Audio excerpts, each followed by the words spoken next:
The events I'll be discussing here happened to me in 2014. I'm going to use pseudonyms for everyone involved for obvious reasons. I'm 39 years old and have been happily married to my current wife for 4 years now. I'll be referring to me as Eric and to my wife as Jill, age 29. Jill and I have 2 boys, ages 1 and 3. I also have 4 older children, 3 boys and a girl, ages 17 male, 15 female, 14 male, and 10 male from my previous marriage to my ex-wife Amber, age 39. Most of my story is going to be centered around the 10-year-old. I'll call him Seth.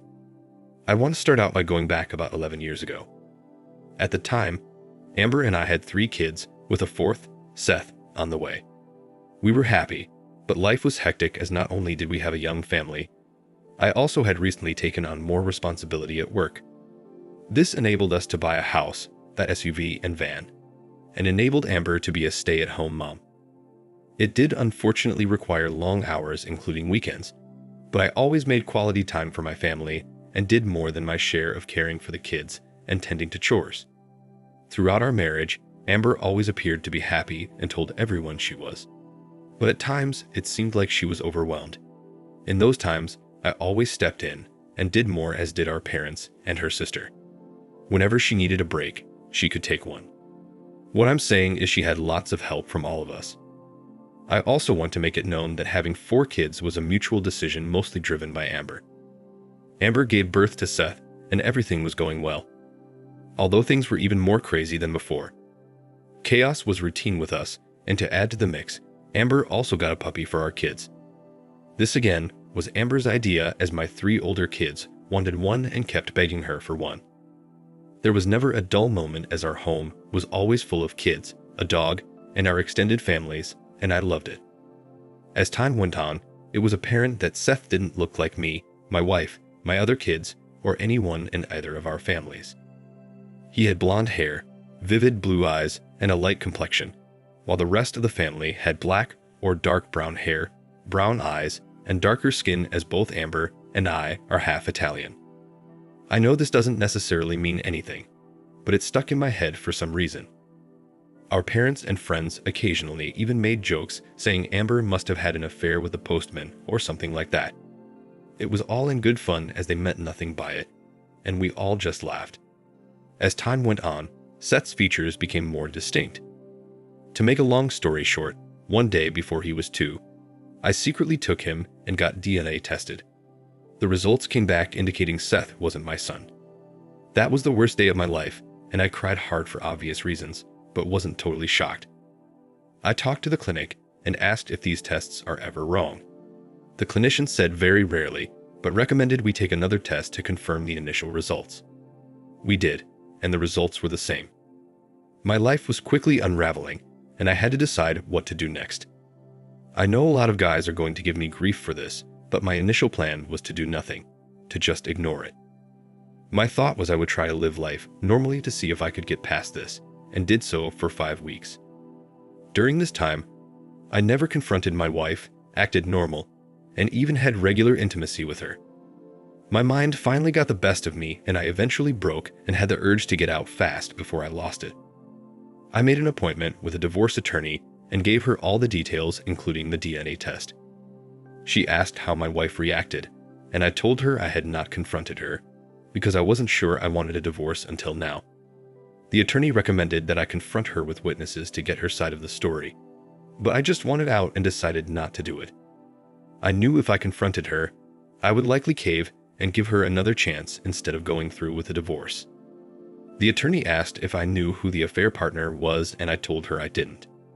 She recommended I investigate phone records, emails, text, etc. for possible clues. She explained, since I was married when Seth was born, I am his legal father under our state laws, even though he's not biologically mine. She further explained that the only outside chance for getting the court to release me of my parental responsibilities would be if 1, the bio father voluntarily comes forth, or 2, my wife pursues a paternity claim with the bio father. I didn't have time to do the detective work, so I hired a PI my attorney recommended, and in one day of going through our computer and cell phone records, he was able to identify the affair partner. The PI evidence determined the affair started on a dating site, the biggest one at the time. Amber set up a profile under the name of Elsa25, and her bio said she was single, had no children, and was looking for casual encounters. The profile was still active on the site, though all the pictures had been deleted. Amber had been exchanging messages with multiple guys on the site for nearly 3 months. It was disgusting. Most of the exchanges were just small talk and mild flirting with the exception of the man she had the affair with. Let's call him Bob. He lived 23 miles away and worked the 3 to 11 p.m. shift at a factory. Like Amber, he was home during the day, so that's when they communicated and when they had their fun at his apartment. All their communications were done via the dating site. By the way, Seth looks just like Bob. Amber told him she didn't have a phone, claiming she lost hers and hadn't replaced it. She obviously did this so she couldn't be tracked. You can see from the messages she abruptly cut contact with him after their 3rd date. Bob continued sending her messages, but she never responded, and he eventually gave up. Amber unknowingly had message notifications from the dating site sent to a Yahoo email account. She never checked the email account but stayed signed into it, so when the PI went to yahoo.com as one of his standard checks, the emails all popped up on the screen. Hiring this guy was the best $950 I ever spent. With the evidence he uncovered and the DNA test, I had all the ammunition I needed for an at-fault divorce and gave the attorney the go-ahead to move forward. I planned to serve Amber in the presence of both of our parents. Some may think this was a weak way to do it, but I didn't trust my wife at this point and was afraid she may do something crazy or falsely accuse me if we were alone. I'd advised my parents of the situation ahead of time, so they wouldn't be blindsided and could support me. The meeting was intense. I was nervous as hell, but didn't break down. I first presented the DNA results, then I gave them copies of key messages between Amber and Bob. Her parents were visibly upset, as were my parents. Amber just looked at me, dazed with a sad, "I'm sorry" look, and wept quietly. I think she mentally snapped that day, perhaps PTSD, as she's never been quite the same since. After things settled down in the room, Amber started saying she was very sorry and asked that I forgive her because she loved me and our family more than anything. I told her I forgave her, but then proceeded to hand her the separation agreement and explained that I wanted to legally separate for 6 months. I told her I wanted her to stay with her parents for the next 2 weeks to give me space to think. I explained she could then move back and serve the rest of the legal separation in our house, but one of my parents would be staying with us at all times as I no longer trust her. I then handed her the divorce agreement and told her she needs to get a lawyer. This is when she became inconsolable. Her mom asked if there was any way to avoid divorce. I firmly said no. Her mom then said her actions were terrible, but were not significant enough to end a great marriage and break up a beautiful family. I told her she cheated, had another man's baby, and lied to me for over 2 years. How much more significant can you get than that? They eventually left, and we went through the separation with my wife, pleading with me multiple times a day not to divorce. During the separation period, my attorney was able to connect with Bob. He was very apologetic, stating he didn't know Elsa, Amber, was married. He explained that he had no intentions of breaking up a family and barely had enough money to support himself. There was no way this guy could support a child. It was clear the idea of having him voluntarily assumed paternal responsibilities wasn't happening. As for the reason for the affair, Amber's sister told me Amber said she set up the dating profile just to get attention from men and had no intentions of cheating. She claims to have felt ugly after gaining weight after having 3 kids and wanted to see if other men still found her attractive. Note, never once did I ever criticize her weight or looks, and always told her she was beautiful, because to me she truly was. Jumping forward 8 months, and our divorce was final. My attorney petitioned the court to split assets evenly, but requested no alimony and child support only for my 3 biological kids, even though she knew the judge would likely not accept this. The judge said, since I am Seth's legal father, I would be required to pay child support for him as well. She did strike alimony from the settlement based on the infidelity and the affair child. She also let me keep the house as part of the settlement, but awarded Amber 51% primary custody. At the end of the verdict, the The judge asked Amber and I if we had any questions or comments.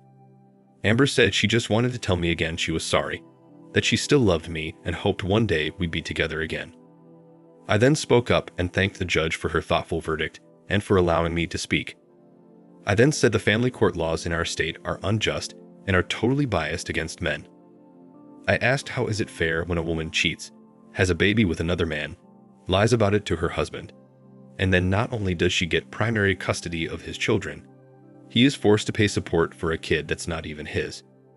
The judge said she empathized with me, but explained that she follows the law and acts in the best interest of children. She said the best interest of the child here is for me to continue to be Seth's father. She said she can see that I am a good man and a great father, and that's why she gave me 49% custody and allowed me to retain the family home. She said the only way the court would absolve me of my legal parental responsibility is if the biological father were to voluntarily come forward and take on that responsibility. She said even if this were to occur, there's no guarantee the court would allow this, as the biological father would need to be thoroughly screened, including for his mental and financial fitness. I then told the judge I've already provided the court with the biological father's name and address. Isn't that enough to at least issue a court order to have him DNA tested? The judge explained this is a civil matter and the courts do not intervene like that. She said either I or my wife would need to convince the bio father to voluntarily come forward, or the mother could file a paternity lawsuit against the bio father. My wife's attorney spoke up at this point and said her client didn't want another man in her child's life, and that Seth already has a great father. I concluded my statement as at this point, it felt like everyone in the courtroom was basically just telling me, tough luck, sucker, deal with it. I wanted to highlight this courtroom exchange to encourage any man contemplating marriage to first research the laws in your state. The hearing ended and I was divorced. I went forward and paid my child support and was the best father I could be to all of my kids, including Seth.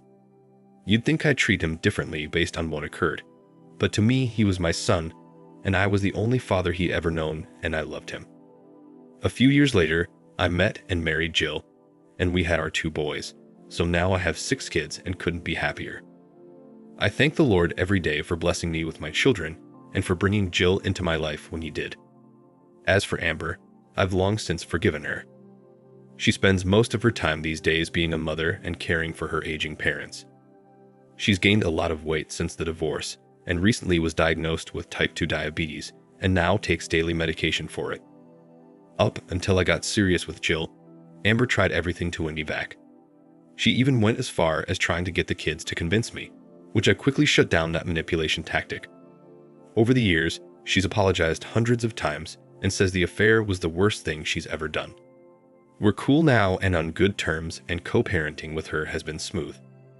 She's planning to go to school to become an LPN, as she will need a source of reliable income once the child support starts expiring in a few years when each kid turns 18. She's also still driving the 11-year-old van she got in the divorce settlement, which will soon need to be replaced.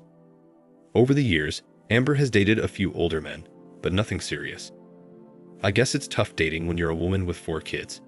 That's all I've got to say. I again leave you with these words of wisdom. If you're a man who's thinking about getting married, first step back, cool your jets, and make sure you've got a good woman. Then check the family laws in your state before potentially making a decision you'll regret somewhere down the line. Thank you for watching. Like, comment, and subscribe if you enjoyed the video. Until next time, I'll see you again. Take care.